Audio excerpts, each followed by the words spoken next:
அன்பு தமிழ் உறவுகளுக்கு வாகைச்சுடரின் அன்பு வணக்கங்கள். ரொம்ப பேர் காத்துக்கிட்டு இருந்த ரொம்ப முக்கியமான ஒரு அறிவிப்பு அப்படிங்கிறது வந்திருக்கு. டீச்சர்ஸ் ரெக்ரூட்மெண்ட் போர்டுல இருந்து பிஜி அசிஸ்டன்ட்டுக்கான வேகன்சியும் அதுக்கான ரெக்ரூட்மெண்ட் எக்ஸாம் என்னைக்கு அப்படிங்கிற டீடைல்ஸும் நமக்கு கொடுத்திருக்காங்க. 4 வருஷமா வெயிட் பண்ணிக்கிட்டு இருக்காங்க.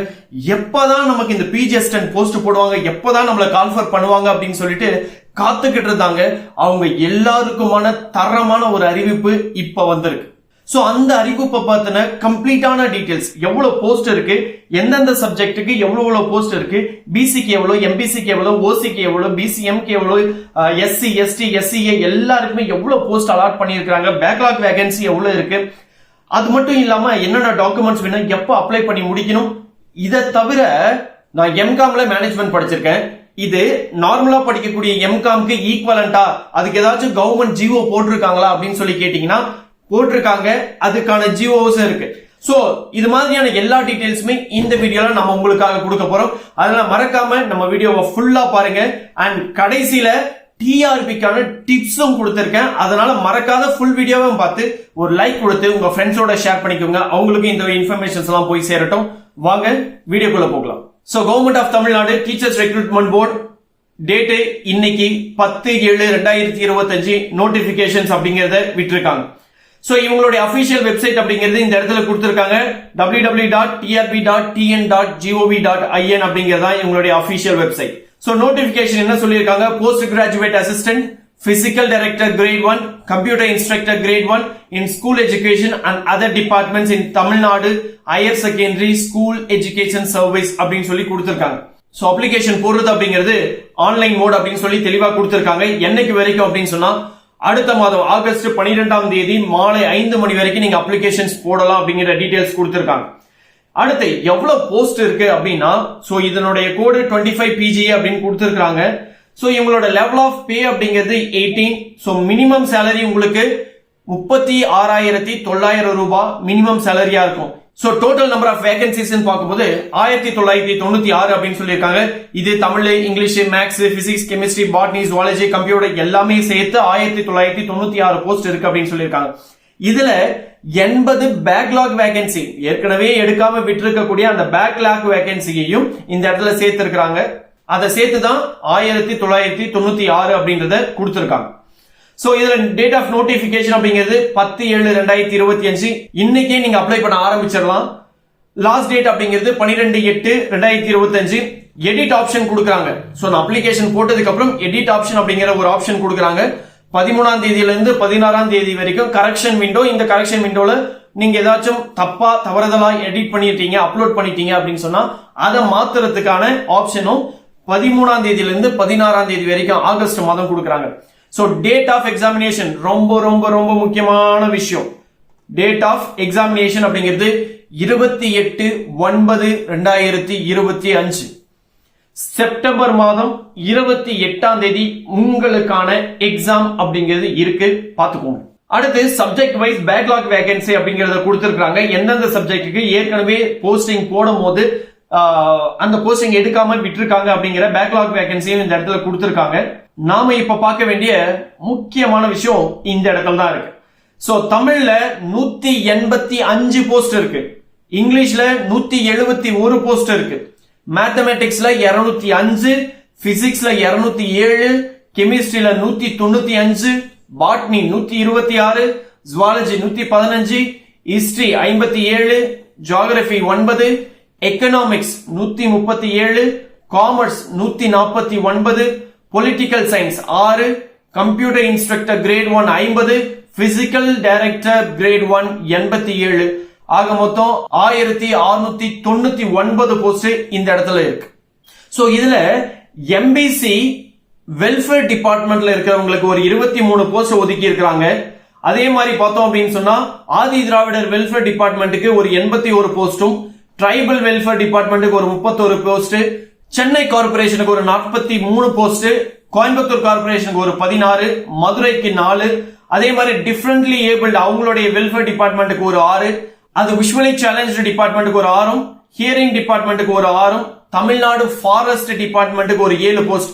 சோ அதுக்கு அடுத்து subject wise communal turn details current vacancies அப்படின்னு சொல்லிட்டு கொடுத்திருக்காங்க. அதாவது ஜெனரல் டர்ன்ல பார்த்தோம்னா தமிழுக்கு 26, இங்கிலீஷ்க்கு 31, மேக்ஸ்க்கு 30, physics 30, chemistry 28, botany 18, zoology 17, history 9, geography 1, economics 19, காமர்ஸ்க்கு 23, பொலிட்டிக்கல் சயின்ஸ் 1, கம்ப்யூட்டர் சயின்ஸ் 9, அதே மாதிரி பிடிக்கு 12. அப்போ 254 போஸ்ட் ஜெனரல் டர்ன்ல வருது.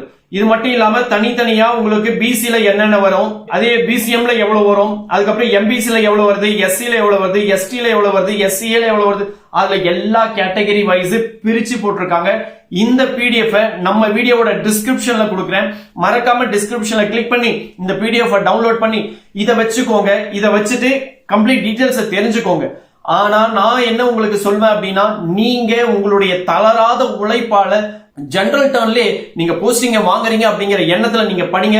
கண்டிப்பா உங்களுக்கு ஜெனரல் டர்ன்ல போஸ்டிங் கிடைக்கும். இதுல ஸ்பெஷலா பார்த்தோம்னா செகண்ட் கிரேட் டீச்சர் ஃபார் 8% அவங்களுக்கான அலாட்மெண்ட் அப்படிங்கறத கொடுத்திருக்காங்க. அது மட்டும் இல்லாம நான் டீச்சிங் ஸ்டாஃப்க்கு 2% இருக்கு. சோ அவங்களுக்கான அலாட்மெண்ட்டையும் இங்க தனியா கொடுத்திருக்காங்க. நம்ம ஏற்கனவே பார்த்த மாதிரி இந்த வெல்ஃபேர் டிபார்ட்மெண்ட்டுக்கு ஒரு 23, எம்பிசி வெல்ஃபேர் டிபார்ட்மெண்ட்டுக்கு 23 கொடுத்திருக்காங்கன்னு சொன்னோம். எது எதுல அப்படின்னா தமிழ்ல, இங்கிலீஷ், மேக்ஸ், பிசிக்ஸ்ல ஒன்னு இருக்கு. சோ எல்லாமே கேட்டகரி வைஸ் பிரிச்சிருக்காங்க. என்னென்ன கேட்டகரி அப்படிங்கறத நம்ம தெரிஞ்சுக்கணும். அடுத்து ஆதி திராவிடர் வெல்ஃபேர் டிபார்ட்மெண்ட்டுக்கு ஒரு 81 போஸ்ட் கொடுத்திருக்காங்க. அதுக்கு அடுத்து ட்ரைபல் வெல்ஃபேர் டிபார்ட்மெண்ட்டுக்கு ஒரு 31 போஸ்ட் இருக்கு. அதை எப்படி அப்படிங்கறத பிரிச்சு போட்டிருக்காங்க. சோ சென்னை கார்பரேஷனுக்கு 43, கோயம்புத்தூருக்கு 16, மதுரைக்கு ஒரு 4, அதுக்கப்புறம் டிஃபரெண்ட்லி ஏபிள்டு வெல்ஃபேர் டிபார்ட்மெண்ட்டுக்கு அவங்களுக்கு பாத்தீங்கன்னா அவங்களுக்கான தனியா கொடுத்திருக்காங்க 6 போஸ்ட். அது என்னென்ன அப்படிங்கறத கொடுத்திருக்காங்க. எக்கனாமிக்ஸ், ஜியோகிராபி, பொலிட்டிக்கல் சயின்ஸ் அப்படிங்கறத கொடுத்திருக்காங்க. அதே மாதிரி ஹியரிங் டிசபிலிட்டி இருக்கிறவங்களுக்கு என்ன போஸ்ட் அப்படிங்கறதையும் கொடுத்திருக்காங்க. ஃபாரஸ்ட் டிபார்ட்மெண்ட்டுக்கு என்னென்ன போஸ்ட் கொடுத்திருக்காங்க அப்படின்றதையும் இங்க கொடுத்திருக்காங்க. இதுல கேட்டகரி 1, 2, 3, 4 அப்படிங்கறத பிரிச்சிருக்காங்க. கேட்டகரி 1 அப்படின்னா பிளைண்ட்னஸ், கேட்டகரி 2 அப்படின்னா ஹியரிங் பிரச்சனை இருக்கவங்க, கேட்டகரி 3 அப்படிங்கிறவங்க லோகோமோட்டார் டிசபிலிட்டி, கேட்டகரி 4 அப்படிங்கிறவங்க இன்டெலெக்சுவல் டிசபிலிட்டி அப்படின்னு சொல்றத இங்க பார்க்க முடியும்.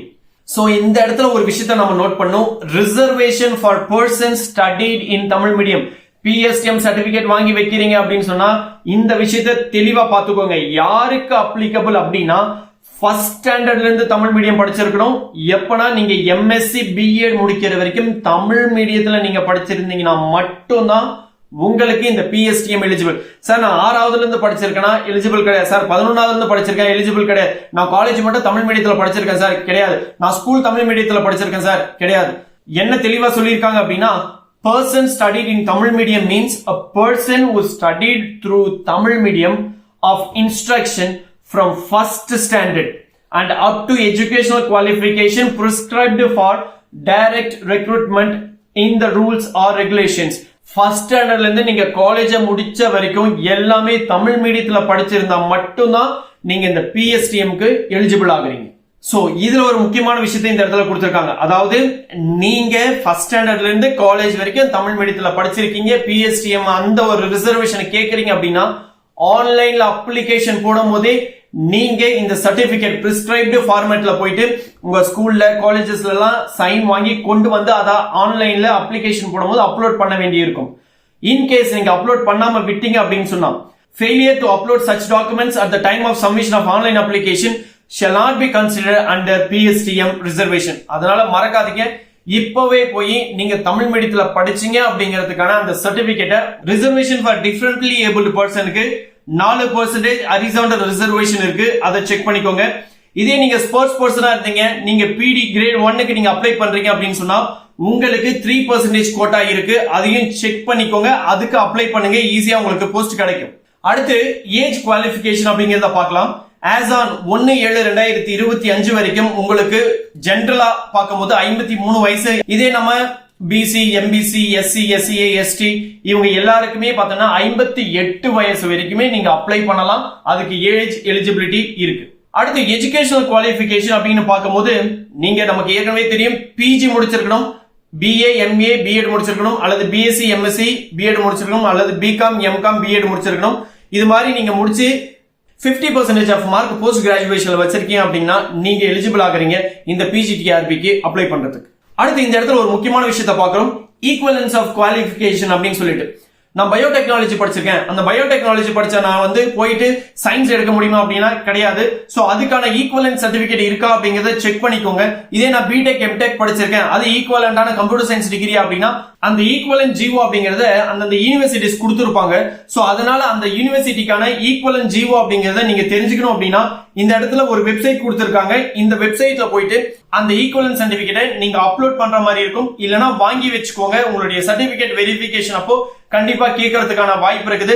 அதை எப்படி போய் செலக்ட் பண்ண அப்படின்னா இதுக்கான லிங்க நம்மளுடைய வீடியோட டிஸ்கிரிப்ஷன்லயே கொடுக்குறேன். நீங்க இந்த லிங்கை கிளிக் பண்ணி அதுக்குள்ள போயிட்டு நீங்க படிச்ச டிகிரிக்கான ஈக்குவலன்ட் சர்டிபிகேட் இருக்கா அப்படிங்கறத பாத்துக்கோங்க. இது எல்லாருக்குமே கிடையாது, இது ஒரு சில கோர்சஸ்க்கு மட்டும்தான். நீங்க ரெகுலரா படிச்சுட்டு வந்திருக்கீங்க, பிஏ எம்ஏ பிஎட்னா உங்களுக்கு தேவை கிடையாது. பிஎஸ்சி எம்எஸ்சி பிஎட் படிச்சிருக்கீங்களா தேவை கிடையாது. நான் பிஎஸ்சி பிஎட் எம்எஸ்சி படிச்சிருக்கேன் தேவை கிடையாது, அவங்களுக்கெல்லாம் கிடையாது. ஒரு சில டிகிரிக்கு மட்டும் ஈக்குவலன்ட் சர்டிபிகேட் வைக்க வேண்டி இருக்கும். அதுக்காக இங்க லிங்க் கொடுத்திருக்காங்க, அந்த லிங்கை கிளிக் பண்ணி பார்த்து தெரிஞ்சுக்கோங்க. சோ அடுத்து ஒரு முக்கியமான விஷயத்தை பார்க்கலாம். அப்லோடிங் டாக்குமெண்ட்ஸ் அப்படிங்கிறது என்னென்ன டாக்குமெண்ட்டை நான் ஆன்லைன்ல அப்ளிகேஷன் போடும்போது அப்லோட் பண்ணணும் அப்படின்னு சொன்னா இங்க கொடுத்திருக்காங்க பாருங்க. The following original certificates and mark sheets are to be uploaded in the portal along with the online application. So SSLC mark sheet, 12th mark sheet, அடுத்து பாத்தீங்க அப்படின்னா இன்கேஸ் நீங்க வந்து சீனியர் டிப்ளமோ இன் டீச்சிங் முடிச்சிருந்தீங்க அப்படின்னு சொன்னீங்கன்னா அதுக்கு consolidated mark sheet, இல்ல டிப்ளமோ அல்லது ப்ரொஃபஷனல் மார்க் ஷீட், நீங்க யூஜி டிகிரியோட consolidated mark sheet degree mark sheet, பிஜியோட கன்சால்டேட் டிகிரி மார்க் ஷீட், அதே மாதிரி பிஎட் டிகிரியோட consolidated and degree mark sheet, B P Ed முடிச்சவங்க அவங்களுக்கு வந்து consolidated mark sheet degree mark sheet, அதே எம்பிஎட் முடிச்சிருக்கவங்களுக்கு consolidated marks and degree mark sheet. இது எல்லாமும் பிளஸ் நான் ஏற்கனவே சொன்ன மாதிரி ஈக்குவலன்ஸ் குவாலிஃபிகேஷன் அப்படிங்கறது நான் சொல்லியிருக்கிறேன். அந்த ஈக்குவலன்ஸ் சர்டிபிகேட்டையும் இஃப் அப்ளிகபிள் நீங்க அப்லோட் பண்ண வேண்டியிருக்கும். அடுத்து கம்யூனிட்டி சர்டிபிகேட் அப்லோட் பண்ணணும். இன்கேஸ் நீங்க பிஎஸ்டிஎம் கேக்குறீங்கன்னா அதுக்கான சர்டிபிகேட்டை நீங்க அப்லோட் பண்ணணும். இது மட்டும் இல்லாம ஹெச்ஓடி கிட்ட நோ அப்ஜெக்ஷன் சர்டிபிகேட், நீங்க எங்கேயாச்சும் ஒர்க் பண்ணிக்கிட்டு இருக்கீங்கன்னா அதுக்கான சர்டிபிகேட், தென் சர்வீஸ் சர்டிபிகேட் அப்படிங்கிறது ரிசர்வேஷன் கேட்டீங்க அப்படின்னு சொன்னா லாஸ்ட் இன்ஸ்டிடியூஷன்ல நீங்க படிச்ச இடத்துல இருந்து கான்டாக்ட் சர்டிபிகேட் அப்லோட் பண்ணணும். அதே மாதிரி character certificate, group A group B ஆபீசர்ஸா இருந்தா அவங்களுக்கு கேரக்டர் சர்டிபிகேட், அண்ட் தென் டிரான்ஸ்ஜெண்டரா இருந்தா அவங்களுக்கான ஐடி கார்டு, டிஃபரன்ட்லி ஏபிள்டு பர்சனா இருந்தா அவங்களுக்கான சர்டிபிகேட், இது எல்லா சர்டிபிகேட்டையும் அப்லோட் பண்ற மாதிரி இருக்கும். இந்த டீடைல்ஸையும் நான் தெளிவா ஸ்கிரீன்ல போடுறேன், நீங்க பாத்துக்கோங்க. சோ பார்த்துட்டு கரெக்டா அப்லோட் பண்ணுங்க. எந்த ஒரு சர்டிபிகேட்டையும் தப்பா அப்லோட் பண்ணிடாதீங்க. நீங்க அவசரப்படாம பொறுமையா செய்யுங்க. ஏன்னா ஒரு மாசம் டைம் இருக்கு இந்த அப்ளிகேஷன் போடுறதுக்கு. பொறுமையா செய்யுங்க. எந்த ஒரு தப்புமே அப்ளிகேஷன் போடும்போது பண்ணாதீங்க. அதுக்கப்புறம் போயிட்டு அதை ரெக்டிஃபை பண்றதுக்கு நம்ம ரொம்ப கஷ்டப்பட வேண்டியிருக்கும். அதனால மறக்காம இந்த டீடைல்ஸ் எல்லாத்தையும் போடும்போது பொறுமையா செய்யுங்க. So finally how to apply, இந்த இடத்துக்கு நம்ம வந்துட்டோம். எப்படி நம்ம அப்ளிகேஷன் போடுறது அப்படின்னு சொல்லிட்டு. So candidates should read carefully how to apply section given in the notification by the Teachers Recruitment Board. Okay, so இதுதான் உங்களுடைய official website https://www.trb.tn.gov.in அப்படிங்கறது அவங்களுடைய அபிஷியல் வெப்சைட். இந்த வெப்சைட்ல போய் தான் நம்ம அப்ளை பண்ற மாதிரி இருக்கும். அதனால இந்த வெப்சைட்டோட லிங்கையும் நம்ம டிஸ்கிரிப்ஷன்ல நான் கொடுக்குறேன். மறக்காம அப்படி ஜஸ்ட் கிளிக் பண்ணீங்கன்னா போதும், அந்த வெப்சைட்டுக்கு போயிடும். இந்த சைட்ல பாத்தீங்கன்னா நோட்டிபிகேஷன் அப்ளை நவ் அப்படிங்கிறது இருக்கு. அந்த அப்ளை நவ் கொடுத்தீங்க அப்படின்னா உங்களுக்கு இமெயில் அட்ரஸும் உங்களுடைய மொபைல் நம்பரும் கேட்கும். ஃபர்ஸ்டே நீங்க உங்களுடைய இமெயில் அட்ரஸையும் மொபைல் நம்பரையும் வெரிஃபை பண்றதுக்கு ஓடிபி வரும், வெரிஃபை பண்ணுங்க. வெரிஃபை பண்ணி முடிச்சதுக்கு அப்புறம் யூசர் நேம் பாஸ்வேர்டு போட்டுட்டு நீங்க உள்ள லாகின் பண்ணீங்கன்னா உங்களுக்கான அப்ளிகேஷன் விண்டோ அப்படிங்கிறது ஓபன் ஆகும். அப்ளிகேஷன் விண்டோ ஓபன் ஆனதுக்கு அப்புறம் உங்களுடைய டீடைல்ஸ் எல்லாத்தையுமே தப்பு இல்லாம கொடுங்க. இன்கேஸ் நீங்க ஒரு ப்ரௌசிங் சென்டர் போய் அப்ளை பண்றீங்க அப்படின்னா அவங்க வேகமா அடிக்கிறதுல ஏதாச்சும் தவறு பண்ணிட போறாங்க. அதனால நீங்க கூடவே இருந்து தவறுகள் இல்லாதபடி நீங்க உங்களுடைய அப்ளிகேஷன்ஸை போடுங்க. சோ அடுத்து எக்ஸாமினேஷன் ஃபீஸ் அப்படிங்கறது பாக்குறோம். எவ்வளவு நம்ம அப்ளிகேஷன் போடுறதுக்கு நம்ம கட்டணும் அப்படின்னா 600 ரூபாய் எக்ஸாமினேஷன் ஃபீஸ் கட்ட வேண்டியிருக்கும். இது யாருக்கு குறைவா இருக்கும் அப்படின்னா எஸ்சி, எஸ்சிஏ, எஸ்டி கேண்டிடேட்ஸ், அதுக்கப்புறம் டிஃபரன்ட்லி ஏபிள்டு பர்சனுக்கு மட்டும் 300 ரூபாய் அப்ளிகேஷன் ஃபீஸ் அப்படிங்கிறது இருக்கு. சோ இந்த ஃபீஸ் அப்படிங்கிறது நீங்க கட்டும் போது கரெக்டா உங்களுடைய கேட்டகரியை செலக்ட் பண்ணீங்க அப்படின்னா மட்டும்தான் சரியா கட்ட முடியும். நீங்க தப்பா கட்டிட்டு ரீஃபண்ட் கொடுங்கன்னா கொடுக்க மாட்டேன் அப்படின்ற இன்ஃபர்மேஷன் இந்த இடத்துல கொடுத்திருக்காங்க. நீங்க ஒன்ஸ் பேமெண்ட் பண்ணிட்டீங்க அப்படின்னா உங்களுக்கு எஸ்எம்எஸ் அலர்ட் வந்து கண்டிப்பா உங்க ரெஜிஸ்டர் மொபைல் நம்பருக்கு வந்துடும். சோ அதோட உங்களுடைய அப்ளிகேஷன் ப்ராசஸ் அப்படிங்கிறது முடிவு பெறும். இப்போ ரொம்பவே முக்கியமான ஒரு விஷயத்த பாக்குறோம், அதாவது ஸ்கீம் ஆஃப் எக்ஸாமினேஷன் அப்படிங்கிறது. Compulsory Tamil language eligibility test objective type OMR based. இந்த எக்ஸாம் OMR ல எழுதுற மாதிரி இருக்கு இந்த கம்பல்சரி தமிழ் எலிஜிபிலிட்டி டெஸ்ட். இது பாத்தீங்க அப்படின்னா 50 மார்க்குக்கு 30 கொஸ்டின் கொடுத்திருப்பாங்க. இது ஜஸ்ட் எலிஜிபிலிட்டி டெஸ்ட் மட்டும்தானே தவிர இதால உங்களுடைய ரேங்குக்கோ உங்களுடைய மார்க்குக்கோ எந்த ஒரு மாற்றமுமே வராது அப்படிங்கறத தெளிவுபடுத்தி இருக்கிறாங்க. இந்த தமிழ் எலிஜிபிலிட்டி டெஸ்டுக்கான கம்பல்சரி பேப்பர் அப்படிங்கிறது 10th ஸ்டாண்டர்ட் லெவல்ல தான் இருக்கும். இத பாத்தீங்க அப்படின்னா டீச்சர்ஸ் ரெக்ரூட்மெண்ட் போர்டு அவங்களுடைய வெப்சைட்ல இதுக்கான சிலபஸை நீங்க டவுன்லோட் பண்ணிக்கலாம். அதை பார்த்து சோ இதுல நீங்க எலிஜிபிள் ஆனீங்கன்னா மட்டும்தான் உங்களுடைய பேப்பர் அப்படிங்கறத கரெக்ஷனுக்கே போகும். அதாவது obtaining minimum of 40% of total mark. அதாவது பார்ட் ஏல தமிழ் லாங்குவேஜ் எலிஜிபிலிட்டி டெஸ்ட்ல 30 கொஸ்டின் இருக்கு, 30 நிமிஷம் டைம், 50 மார்க். நீங்க 20 மார்க் அதுல எடுத்தா மட்டும்தான் நீங்க எலிஜிபிள் ஆகுறீங்க அடுத்த லெவல் ஆஃப் உங்களுடைய பேப்பர் இவாலுவேஷனுக்கு. அடுத்து மெயின் சப்ஜெக்ட் அப்படிங்கறத பாக்குறோம். கடைசியா நடந்த ஒரு 2 டிஆர்பி அப்படிங்கிறது ஆன்லைன் மோட்ல நடத்தினாங்க. அதாவது சிபிடியா நடத்தினாங்க, கம்ப்யூட்டர் பேஸ்டு டெஸ்டா நடத்தினாங்க. இந்த முறை இது OMR பேஸ்ட் பழைய மெத்தடுக்கே போயிட்டாங்க.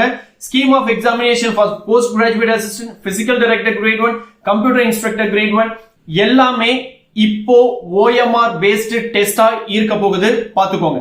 So written examination will have 110 main subject.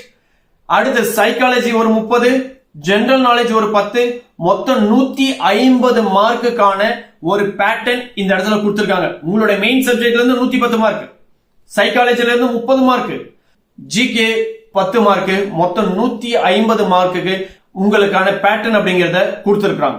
இதுல ஒரு சேஞ்சா கம்ப்யூட்டர் இன்ஸ்ட்ரக்டர் கிரேட் 1க்கு மட்டும் வித்தியாசமான ஒரு பேட்டர்ன் கொடுத்திருக்காங்க.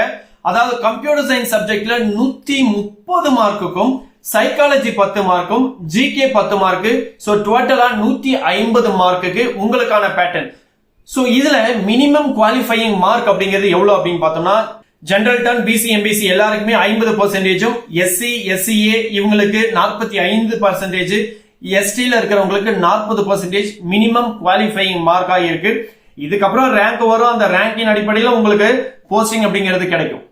சோ கொஸ்டின் பேப்பர் எப்படி இருக்க போது தமிழ் இங்கிலீஷ்ல இருக்கும். அதர் சப்ஜெக்ட்ஸுக்கும் பைலிங்குவல் தமிழ் இங்கிலீஷ்ல தான் இருக்கும். எல்லா சப்ஜெக்ட்ஸுக்குமே தமிழ் இங்கிலீஷ்ல தான் கொஸ்டின் பேப்பர் இருக்க போகுது. சோ பார்ட் பி ல என்ன சொல்றாங்க அப்படின்னா இந்த பிஜிஎஸ் டென்ட்க்கு மொத்தம் 150 கொஸ்டின், 3 மணி நேரம் எக்ஸாம் நடக்க போகுது. Maximum mark 150. For SC SCA 68 mark அவங்களுடைய குவாலிஃபையிங் மார்க். இதே எஸ்டியா இருந்தா 60 மார்க் குவாலிஃபையிங் மார்க். இதே அதர் கேட்டகரி 75 மார்க் அவங்களுக்கான மினிமம் குவாலிஃபையிங் மார்க்கா இருக்க போகுது. அடுத்து நம்ம பார்க்கிறது ஸ்கீம் ஆஃப் செலக்ஷன் அப்படிங்கிறது. Compulsory Tamil language eligibility test நீங்க முடிச்சிருக்கணும். அடுத்து ரிட்டன் எக்ஸாமினேஷன் OMR டைப், அடுத்து சர்டிபிகேட் வெரிஃபிகேஷன். இந்த 3 ஸ்டேஜஸ்ல உங்களுடைய செலக்ஷன் ப்ராசஸ் அப்படிங்கிறது நடக்க போகுது. சோ இந்த கம்பல்சரி தமிழ் எலிஜிபிலிட்டி டெஸ்டுக்கான குவாலிஃபையிங் டெஸ்ட் மட்டும்தான் அப்படிங்கிறது தெளிவா சொல்லி இருக்காங்க. இதனால உங்களுடைய ரேங்க் அப்படிங்கிறது எந்த வகையிலும் பாதிக்கப்படாது. இது ரிட்டன் எக்ஸாமினேஷன் OMR டைப். இது வரைக்கும் வச்சிருந்த டைப்பை மாத்தி இப்போ OMR டைப்பை கொடுத்திருக்காங்க. சிபிடியா நடந்துட்டு இருந்தாங்க, கடைசியா நடந்த 2 டிஆர்பி எக்ஸாம் இப்போ OMR டைப்புக்கே திரும்பவும் போயிட்டாங்க. உங்களுடைய ஹால் டிக்கெட்ல உங்களுக்கான டேட்டு, டைம், சென்டர் அப்படிங்கிறது எந்த இடத்துல நடக்கும், என்னைக்கு நடக்கும் அப்படிங்கறத தெளிவா மென்ஷன் பண்ணிருப்பாங்க. இந்த ஹால் டிக்கெட் அப்படிங்கறத அவங்களுடைய வெப்சைட்ல போய் தான் டவுன்லோட் பண்ணும். அவங்க எந்த ஒரு பிசிக்கல் காப்பியும் நமக்கு அனுப்ப மாட்டாங்க. இதே டிஃபரெண்ட்லி ஏபிள்டு பர்சனுக்கு ஸ்கிரைப் கேட்டிருக்கீங்க அப்படின்னு சொன்னா அவங்களுக்கு அலோவ் பண்ணுவாங்க. ஸ்கிரைப் அலௌடு தான். அதுக்கான டாக்குமெண்ட்ஸ் அப்படிங்கறத நீங்க ப்ராப்பரா கொடுத்திருந்தீங்க அப்படின்னா உங்களுக்கு ஸ்கிரைபும் அலோவ் பண்ணுவாங்க. சோ அடுத்து ஜெனரல் இன்ஃபர்மேஷன் அப்படிங்கறத ஃபைனலா பாக்குறோம். நீங்க ஆன்லைன்ல அப்ளிகேஷன் போடும்போது உங்களுடைய போட்டோவை அப்லோட் பண்ற மாதிரிக்கும் உங்களுடைய சிக்னேச்சரையும் அப்லோட் கண்டிப்பா பண்ண வேண்டியிருக்கும். சோ உங்களுடைய போட்டோ அப்படிங்கிறது JPEG ஃபார்மேட் அல்லது PNG ஃபார்மேட்ல 20 ல இருந்து 60 KB குள்ள இருக்கணும். அதே மாதிரி பார்த்தோம்னா உங்களுடைய சிக்னேச்சர் 10 ல இருந்து 30 KB குள்ள இருந்தா அப்லோட் பண்ண முடியும். கண்டிப்பா அப்லோட் பண்ணணும். அப்படி அப்லோட் பண்ண விட்டீங்கன்னா உங்களுடைய அப்ளிகேஷன் அப்படிங்கிறது ரிஜெக்ட் ஆகும். அதே மாதிரி உங்களுடைய சர்டிபிகேட்ஸ் எல்லாமே JPEG ஃபார்மேட்ல 60 ல இருந்து 120 KB குள்ள அப்லோட் பண்ணணும். அதே மாதிரி வேலிடான இமெயில் ஐடியும் மொபைல் நம்பரும் நீங்க வச்சுக்கோங்க, மறந்துடாதீங்க. இமெயில் ஐடி அதனுடைய பாஸ்வேர்டை மறந்துடாதீங்க. மொபைல் நம்பர் ஆக்டிவா இருக்கட்டும். சோ என்னென்ன எவிடன்ஸ் நீங்க கொடுக்குறீங்களோ, எதெல்லாம் அப்லோட் பண்றீங்களோ அந்த எவிடன்ஸை தான் அவங்க பிசிக்கல் வெரிஃபிகேஷன் சர்டிபிகேட் வெரிஃபிகேஷன் அப்போ செக் பண்ணுவாங்க, அதை தான் கொடுப்பாங்க. நான் அப்லோட் பண்ணது ஒண்ணு, நான் கொண்டு போறது ஒண்ணு அப்படின்னா கண்டிப்பா ரிஜெக்ட் பண்ணிடுவாங்க. அதனால அப்லோட் பண்ணும் போதே ரொம்ப கேர்ஃபுல்லா, ரொம்ப காஷியஸா இருங்க. அப்லோட் பண்ணும் போதே சரியான தரவுகளையும் சரியான தகவல்களையும் அப்லோட் பண்ணுங்க. That's it. இதுதான் டிஆர்பியோட அனௌன்ஸ்மெண்ட்ல இருக்கக்கூடிய கம்ப்ளீட்டான டீடைல்ஸ். கண்டிப்பா இது உங்களுக்கு யூஸ்ஃபுல்லா இருக்கும். நீங்க ஃபுல் வீடியோவும் பார்த்திருப்பீங்கன்னு நினைக்கிறேன். அப்படி பார்த்திருந்தீங்கன்னா மட்டும்தான் இதுக்கான இன்ஃபர்மேஷன் எல்லாமே உங்களுக்கு தெளிவா தெரியும். நீங்க டிஆர்பி அப்ளிகேஷனை தப்பு இல்லாம போட முடியும். உங்களுக்கான அரசு வேலை அப்படிங்கறத காத்துக்கிட்டு இருக்கு. யாருக்கு எப்போ அப்படின்னா உங்களுடைய கடின உழைப்பால நீங்க படிச்சு பாஸ் ஆகணும்ன்ற எண்ணத்தோட நீங்க படிச்சீங்க அப்படின்னு சொன்னா put your heart and soul in your studies. அப்போ கண்டிப்பா உங்களால இந்த டிஆர்பி எக்ஸாமை கிளியர் பண்ண முடியும். அதுக்கான ஒரு வீடியோவை நம்ம ஏற்கனவே போட்டிருக்கோம். அந்த வீடியோவை கார்டுல கொடுக்குறேன், அதையும் பார்த்துக்கோங்க. அண்ட் இந்த வீடியோக்கு ஒரு லைக் போட்டு உங்க ஃப்ரெண்ட்ஸோட ஷேர் பண்ணிக்கோங்க. இந்த டிஆர்பி பத்தின ஃபர்தர் அப்டேட்ஸ்க்கு நம்மளுடைய வாகைச்சுடர் சேனலை சப்ஸ்கிரைப் பண்ணி வச்சுக்கோங்க. We'll meet in the next video. Until then, bye from Vagichudar. Thank you.